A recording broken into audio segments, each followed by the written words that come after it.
नमस्कार मित्रांनो, सर्वप्रथम तुमचं मनापासून स्वागत आहे आपल्या कथामृत मराठी या यूट्यूब चॅनलवर।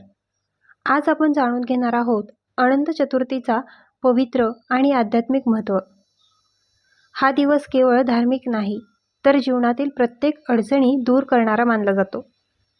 मित्रांनो, अनंत चतुर्दशी हा गणेशोत्सवाचा शेवटचा दिवस आहे आणि या दिवशी भक्त गणपती बाप्पाला विसर्जनासाठी निरोप देतात। पण या दिवशी फक्त विसर्जन नाही तर अनंत देवाची पूजा करून जीवनातील सुख, समृद्धी आणि आरोग्य मिळवण्याची प्रथा आहे। अनंत म्हणजे अक्षय, शाश्वत आणि अनंत कालापर्यंत अस्तित्वात असलेला परमेश्वर। प्राचीन काळी असं मानलं जायचं की अनंत देवाची पूजा केल्याने सर्व दुःख, संकट, अडथळे दूर होतात। ही पूजा घरच्या घरी, मंदिरात किंवा नद्यांच्या काठावरही केली जाते। मित्रांनो, या दिवशी अनंत धागा बांधण्याची परंपरा आहे। हा धागा 14 गाठींनी बांधला जातो। प्रत्येक गाठ जीवनातील एका महत्त्वाच्या घटकाचं आणि लोकांच्या जीवनातील 14 प्रकारच्या कृपेचं प्रतिनिधित्व करते। या धाग्याला बांधल्यावर भक्ताचं मन परमेश्वराशी जोडलेलं मानलं जातं आणि त्या श्रद्धेने संपूर्ण जीवन सुरक्षित होतं। आता मी तुम्हाला सांगते अनंत चतुर्दशीची कथा। प्राचीन काळी सुमंत नावाचा एक धर्मपरायण ब्राह्मण होता। त्याची पत्नी दीक्षा होती। ती अत्यंत धर्मपरायण आणि शक्तिशील होती, परंतु अकाली निधन पावल्यामुळे सुमंत खूप दुःखी झाला। त्यानंतर त्याने दुसऱ्या स्त्रीशी विवाह केला। त्याचं नाव कडवा होतं। कडवा अत्यंत क्रूर आणि निर्दयी स्वभावाची होती। तिला सुमंतच्या पहिल्या पत्नीपासून झालेली मुलगी सुशीला अजिबात आवडत नसे। ती नेहमी सुशीलावर कठोर वागायची।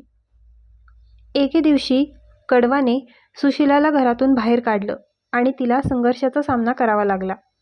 त्यावेळी तिची भेट कावेरी नावाच्या तरुणाशी झाली आणि दोघांनी विवाह केला। विवाहानंतरही सुशीलाच्या मनात आईवडील नसल्यामुळे दुःख होत राहिलं।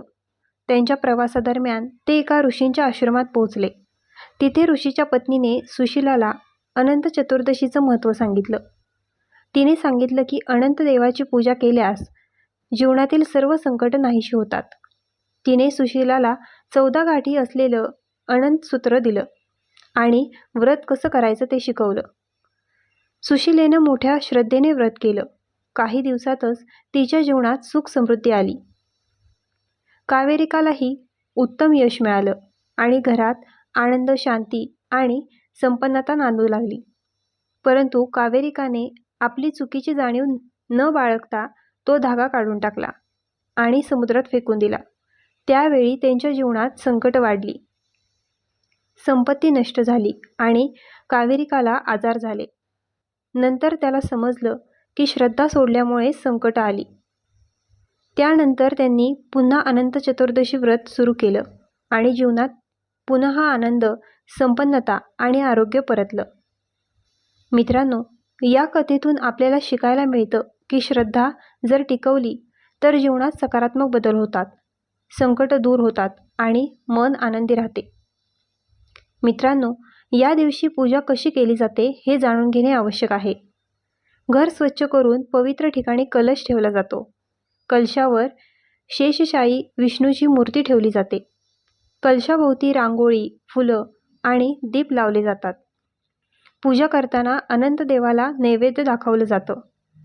तूप, पुरणपोळी, फळ, पंचामृत अर्पण केले जातात।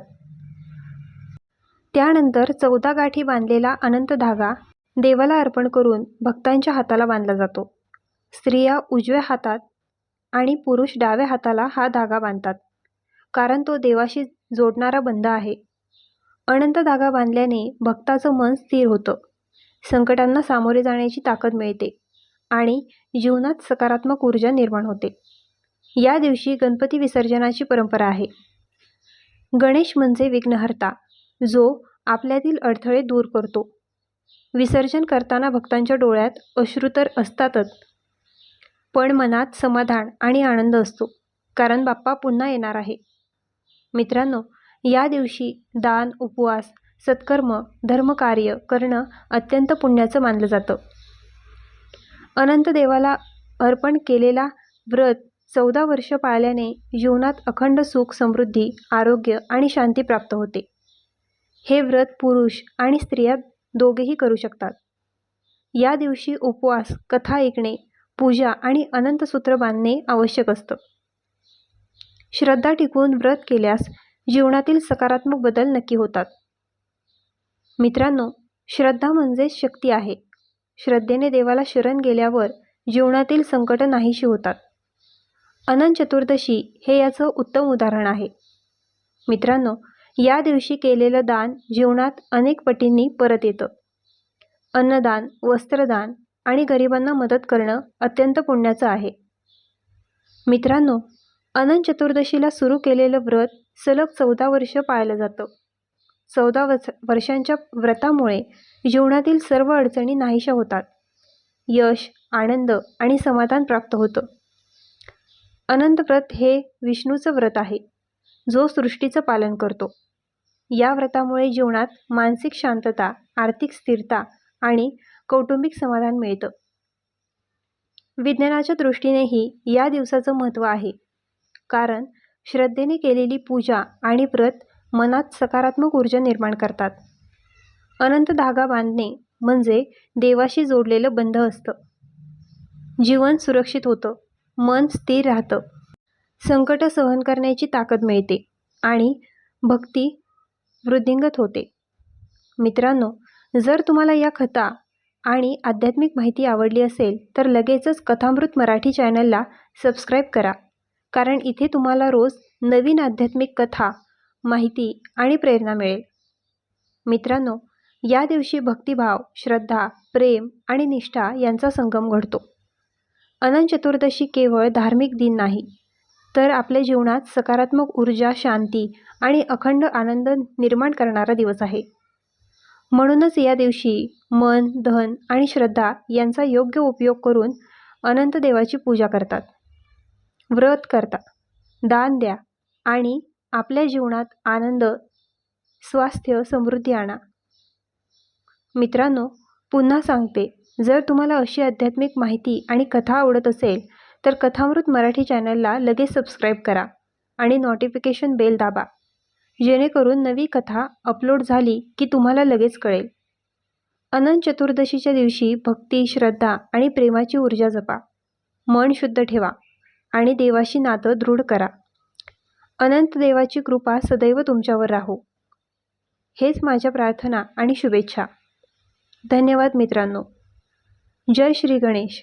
जय अनंत.